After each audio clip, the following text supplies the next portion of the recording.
ఏం చేస్తా ఉన్నాడు అన్నది ఒక్కసారి తనను తాను ప్రశ్నించుకోవాలి అని అడుగుతా ఉన్నా.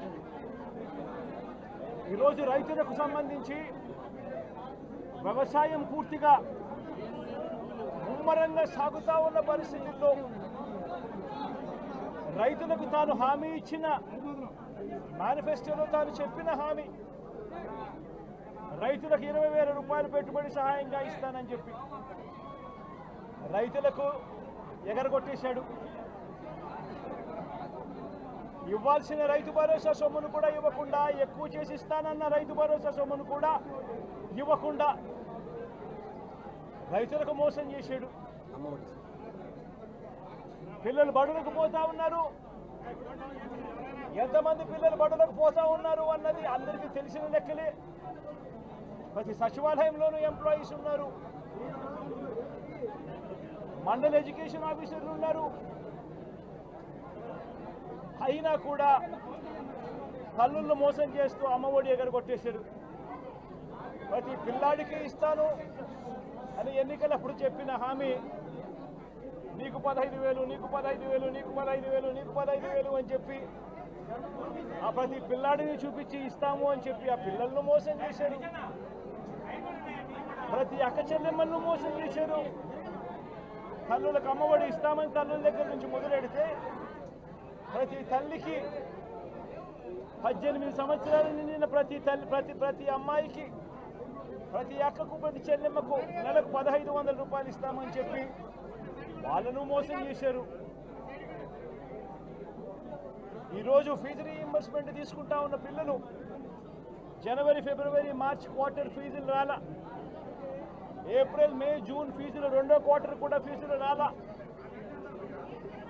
పిల్లలు చదువుకునేదానికి కూడా ఇబ్బంది పడే పరిస్థితిలోకి, ఫీజులు కట్టలేని పరిస్థితిలోకి కాలేజ్ యాజమాన్యాలు ఫీజులు అడుగుతా ఉన్న పరిస్థితిని ఈరోజు చూస్తూ ఉన్నాం. పిల్లలకు వసతి దీవెన ఎగరగొట్టేశారు. అక్క చెల్లెమ్మలకు సున్నా వడ్డీ కూడా రావాల్సిన సున్నా వడ్డీ కూడా మామూలుగా ఏప్రిల్లో రావాల్సింది అది ఎగరగొట్టేశారు.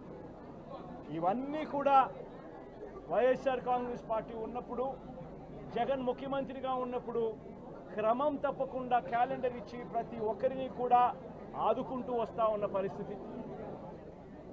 అమ్మఒడి అయితేనేమి, రైతు భరోసా అయితేనేమి, విద్యా దీవెన అయితేనేమి, వసతి దీవెన అయితేనేమి, సున్నా వడ్డీ అయితేనేమి, మత్స్యకాల భరోసా అయితేనేమి, ఇవన్నీ కూడా ప్రజలు మాకెందుకు ఇంకా ఇవ్వలేదు అని చెప్పి ప్రజలు అడుగుతూ ఉన్నారు. వారి గురించి పట్టించుకోకుండా, వారికి చేయాల్సిన మంచి గురించి పట్టించుకోకుండా స్కూళ్ళను నిర్వీర్యం చేస్తూ, చదువులను నిర్వీర్యం చేస్తూ, హాస్పిటళ్లను నిర్వీర్యం చేస్తూ చివరికి ఏ ఒక్కరూ కూడా మిమ్మల్ని ప్రశ్నించకూడదు అని, ఏ ఒక్కరూ కూడా రోడ్లెక్కకూడదు అని ఈ మాదిరిగా భయాందోళనను క్రియేట్ చేయాలనే ఉద్దేశంతో గ్రామ స్థాయి నుంచి మొదలెడితే ప్రతి ఒక్కరికి కూడా మీ కక్షలు, మీ కార్పణ్యాలు మీరు తీర్చుకోండి అని చెప్పి గ్రీన్ సిగ్నల్ ఇస్తూ గ్రామ స్థాయి నుంచి ఈ భయానక వాతావరణాన్ని క్రియేట్ చేస్తూ ఉన్నారు. ఆలోచన చేసుకోమని అడుగుతా ఉన్నా. మళ్ళీ చెప్తా ఉన్నా చంద్రబాబు నాయుడు గారికి, మీరు చేస్తూ ఉన్నది తప్పుడు సాంప్రదాయం. ఇది కనుక కొనసాగింది అని అంటే రేపు పొద్దున ఏం జరుగుతుంది అని అంటే, ఈరోజు మీ ప్రభుత్వం ఉంది, చాలా వేగంగా మీ ప్రభుత్వం కూడా తుడిచిపెట్టుకొని పోతుంది. ఆ తర్వాత మళ్ళీ మా ప్రభుత్వం వస్తుంది.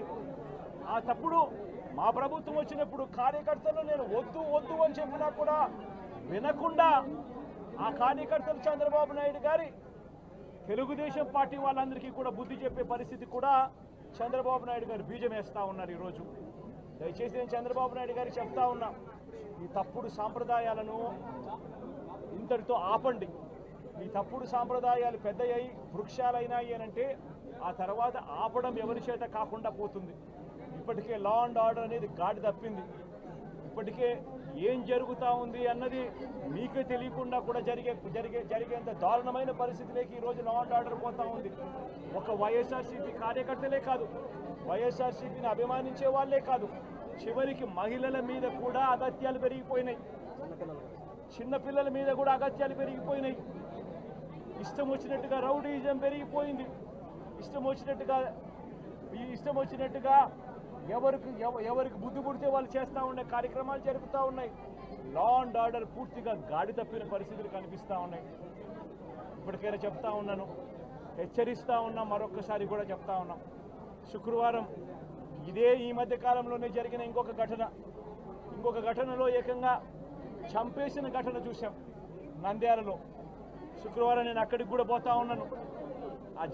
ఆ ఘటనను కూడా ఒకసారి రాష్ట్రం దృష్టికి, దేశం దృష్టికి కూడా తీసుకొని పోయే ప్రయత్నంలో భాగంగా అక్కడికి కూడా వెళ్ళి జరిగిన అగాత్యం, జరిగిన అన్యాయం అక్కడ కూడా హైలైట్ చేసే కార్యక్రమం కూడా చేస్తాం.